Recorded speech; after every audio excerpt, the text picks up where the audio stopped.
Vamos a imaginar por un instante mirar hacia arriba a un cielo nocturno sin estrellas.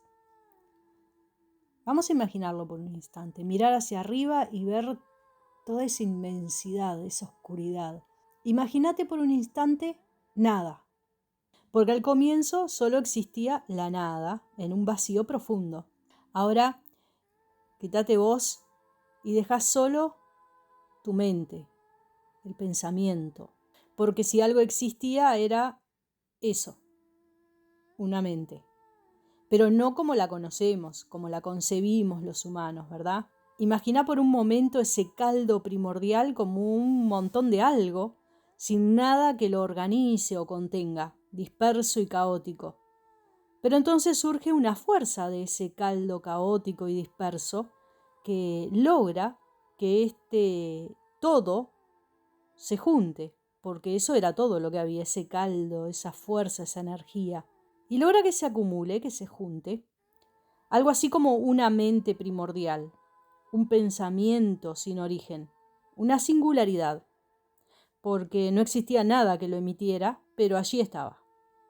Bien, estamos en ese cúmulo de algo, de la misma nada, y entonces sucede una peculiaridad, una fusión de caos y energía, en el que la esencia misma del universo empezaba a tomar forma de nube o de humo, algo así, con una cierta densidad. En ese escenario surge Gea, como la manifestación pura de la materia. ¿Qué digo? Bueno, una tímida partícula inicial o subpartícula atómica que está llena de potencial esperando ser organizada. De entre esa penumbra primordial nace Eros, la energía dual que polariza lo positivo y lo negativo.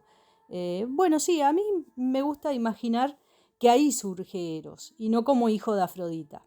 Eros como esa atracción o repulsión que puede haber entre partículas, subpartículas, ¿verdad? Como lo que pasa hoy día a nivel atómico. De hecho, hay relatos donde lo ubican aquí en este proceso iniciador a Eros. Es la fuerza de atracción y repulsión, el impulso que ordena el caos, haciendo que pequeños cúmulos de energía se agrupen, como si cada partícula, como si cada átomo incipiente buscara unirse para forjar algo mayor. Así, en ese juego de fuerzas emergen los titanes. Ojo que todo esto que te estoy diciendo a nivel químico, bioquímico, elemental y también físico, ¿no? De la física como materia. Sucede, los famosos coacervatos. Basta con poner una gota de aceite en un vaso de agua y sacudirlo, vas a ver que se dispersan y después tienden a juntarse nuevamente y formar una gota bien grande. En fin, representantes simbólicos, ¿no? De aquellas partículas que recién se estaban forjando. Estos titanes se organizan en estructuras atómicas. ¿Viste? Cuando te hablan de titanes son las fuerzas primordiales. Eso es lo que querían simbolizar. Me gusta pensar que es lo que querían simbolizar, aunque no conocían todos estos términos modernos de átomos, moléculas y de pronto a nivel científico como se las nombra, pero bueno, estos titanes se organizaban en estructuras atómicas y luego elementales, dando los primeros vestigios de la materia en un universo en constante transformación. Un preludio a la complejidad que se materializará en moléculas y posteriormente en formas de vida. En este relato simbólico, Gea encarna la materia en su estado más primigenio y de ella emerge Urano, quien simboliza el espíritu. Urano representa esa energía viva que impulsa la voluntad de existir, la fuerza que trasciende lo puramente físico y anhela elevarse, tal como esa brizna de hierba, la habrás visto muchas veces, que desafiante brota entre las grietas del pavimento, del hormigón, de la calle. ¿Qué qué energía, qué voluntad, qué ganas de existencia que hay ahí, ¿no? Bueno, eso es Urano. Es el espíritu que se niega a quedar reprimido, trasciende, excede la materia e incita a la evolución y a la transformación de la materia, aún en los entornos más adversos. Entonces Gea, como representación de la materia, a nivel elemental estamos hablando, ¿verdad? Y, y Urano como ese espíritu, pero no un espíritu de nivel espiritual, así, sino a nivel de esa voluntad de existencia, ¿no? Aún es muy primordial todo, estamos en la primera etapa acá. Esta visión nos invita a reinterpretar el mito griego de la creación como una danza cósmica entre la materia y el espíritu. El caos primordial, mediante la polaridad y el movimiento de Eros, se organizan los elementos fundamentales representados por los titanes y de Gea. En tanto receptáculo, surge el espíritu encarnado en Urano. Este diálogo constante entre la materia y lo espiritual es el que impulsa no solo el universo, sino también nuestro propio viaje interior. Este relato no es solo una narración mítica, sino una metáfora para nuestra evolución interna, así como la tensión entre atracción y repulsión, entre la materia inerte y la chispa vital del espíritu, nos lleva a la creación de formas y estructuras también nosotros. Enfrentando nuestros propios caóticos comienzos, podemos encontrar en cada grieta del alma la semilla de una nueva vida y un nuevo comienzo. Siempre de lo micro a lo macro y de lo macro a lo micro, como te digo.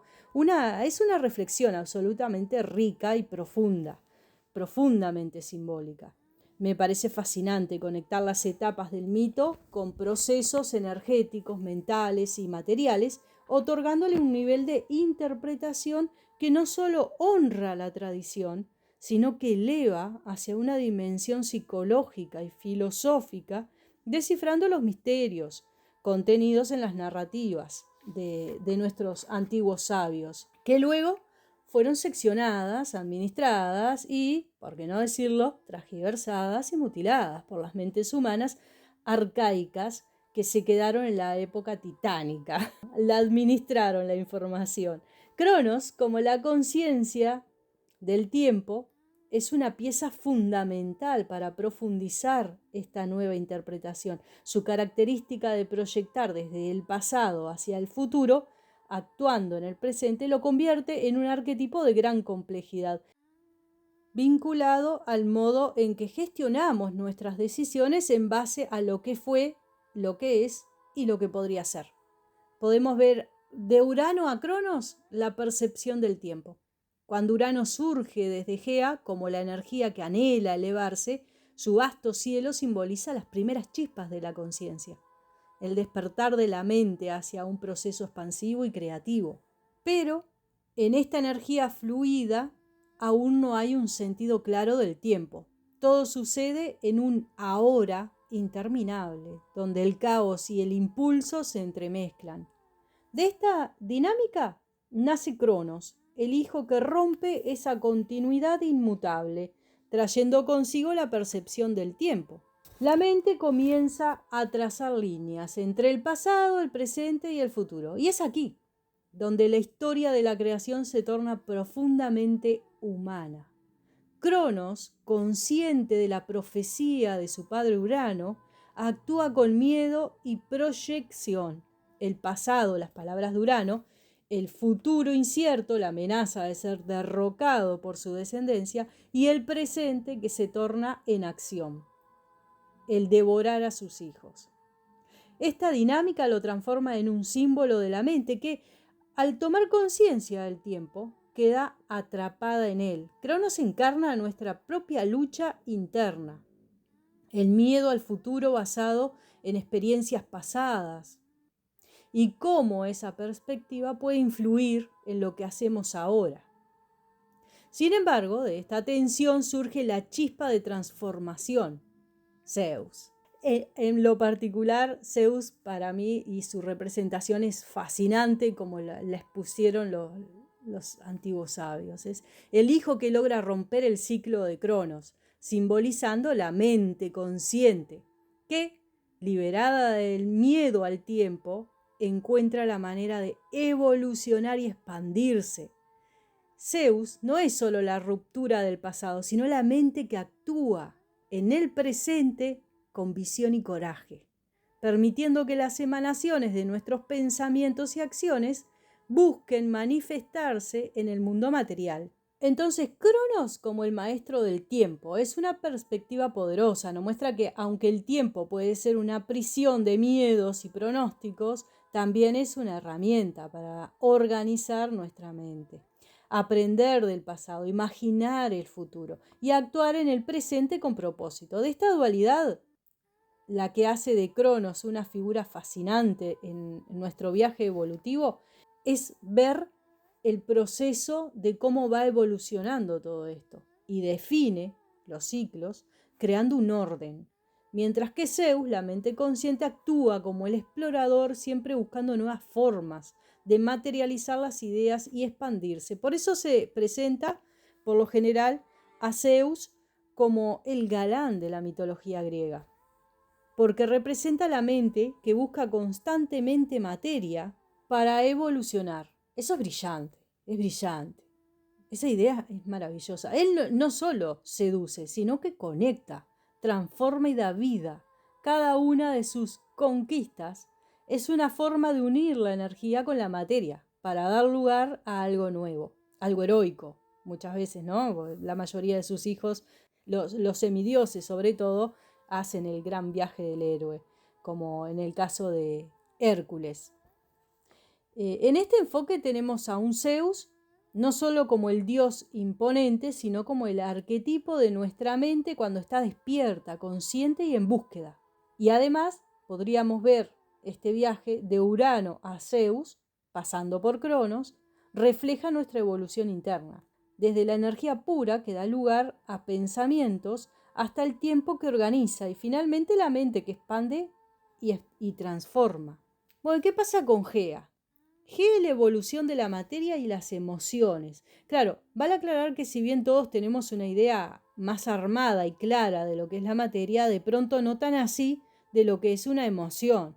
Por eso sugiero que veamos las emociones como esos pensamientos liberados por la mente que emocionan, es decir, que mueven, sacuden la materia, la vibran, y así se imprimen y moldean la materia a un punto que hoy día ya está probado por la ciencia y se sabe a través de la neuroemoción como origen, por ejemplo, de enfermedades, tanto físicas como mentales. Eso causan las emociones.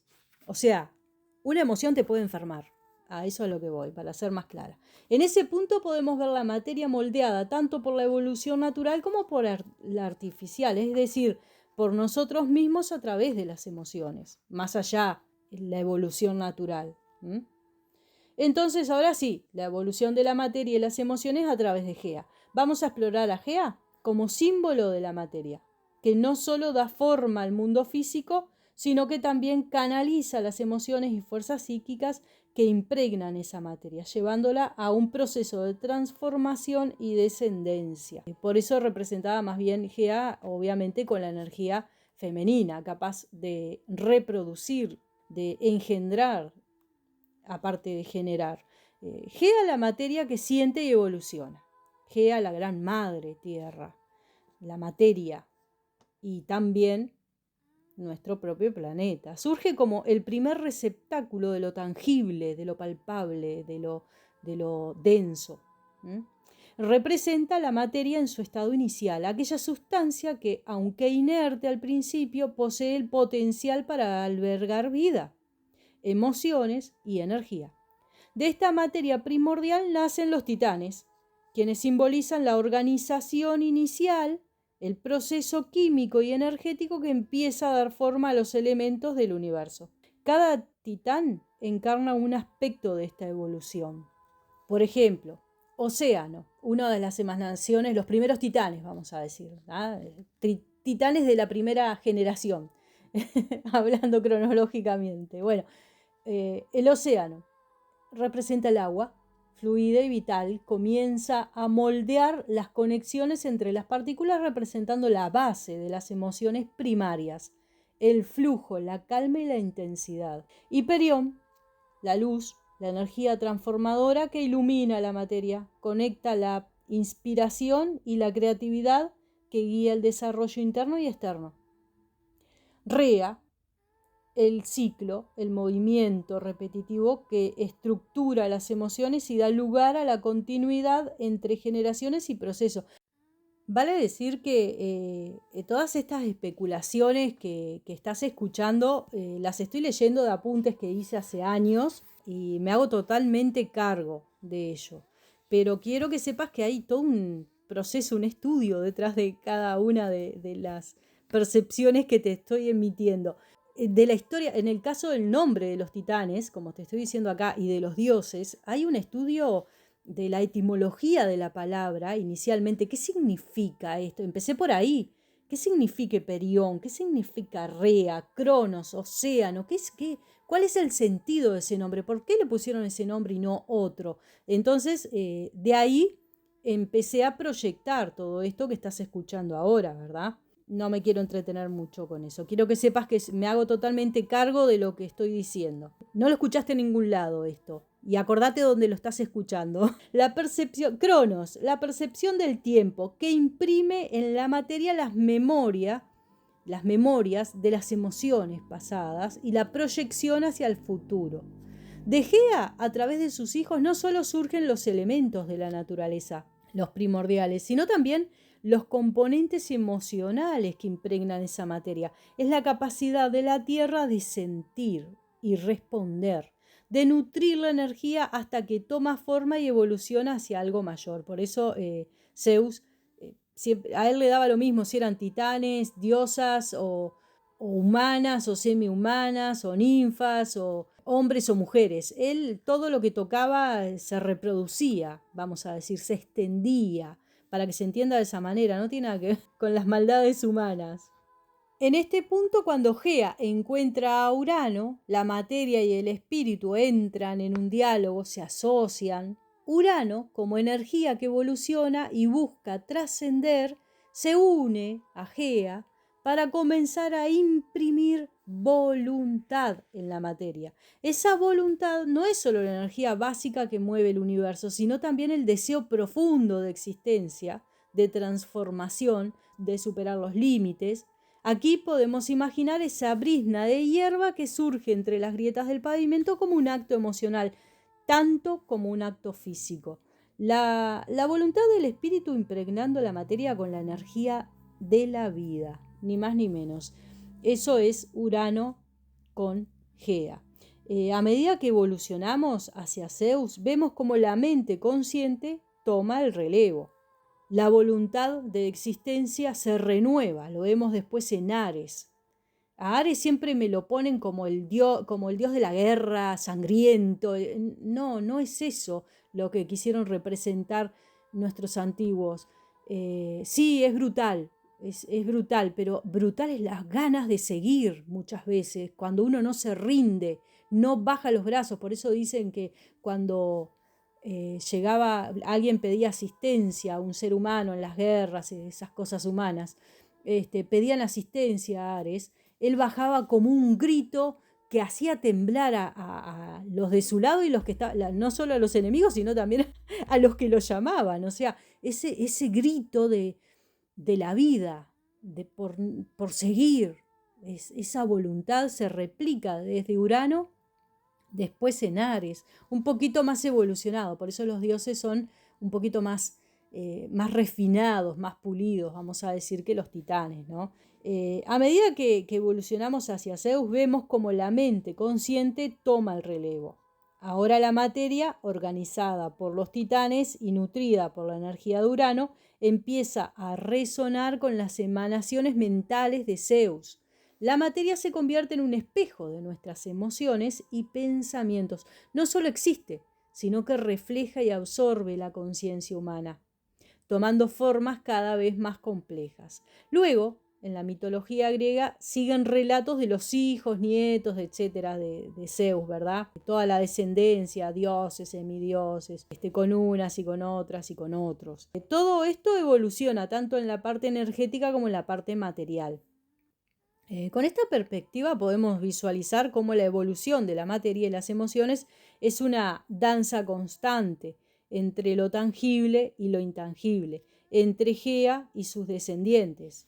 Cada etapa en la mitología griega, desde Caos hasta Zeus, simboliza un aspecto de nuestro propio viaje interno, cómo nuestras emociones y energías moldean la materia de nuestras vidas, creando estructuras que luego se elevan hacia el espíritu. No olvidemos que todos y cada uno de nosotros tenemos una realidad distinta de los otros. El mundo, yo soy el mundo, no, yo no pertenezco a este mundo. Cuando utilizaban la palabra el mundo, se están refiriendo al mundo como lo tangible, lo real, lo que para vos es real.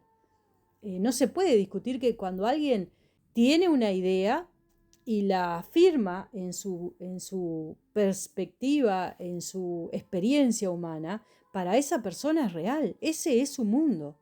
Entonces todos y cada uno tenemos un mundo y una realidad. ¿Qué te parece esta percepción?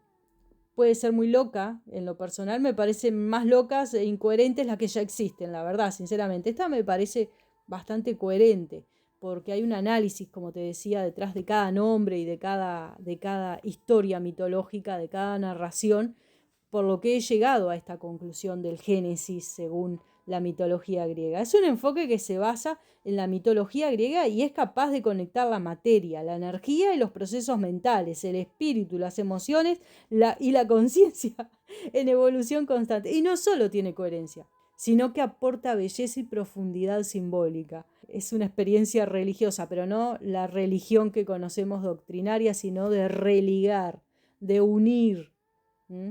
Además, propone algo fresco, no me digas que no, una visión renovada que se entrelaza con la experiencia humana, convirtiendo el cosmos en un reflejo del viaje interno de cada uno. A veces las ideas que parecen locas son las que tienen el poder de conectar a las personas en formas que nunca imaginaron. Y lo que estamos creando acá en Ecos del Arcano está lleno de esas chispas. Ese es el rayo de Zeus. Te invito a que reinterpretes para que sigas fluyendo en estas visiones tan inspiradoras. Y te dejo en la cajita de descripción algunos canales donde cuentan y narran estas andanzas de la mitología griega para que ahora con esta percepción puedas entender un poquito mejor lo que quisieron decir nuestros antiguos, que estoy segura. Lo siento en cada átomo de mi ser, que lo que quisieron decir los griegos era algo similar a lo que te acabo de decir, porque claro, estoy haciendo una interpretación desde mi experiencia, ¿verdad? Desde cada uno de nosotros vivir esta experiencia como algo único, en nuestro propio viaje del héroe.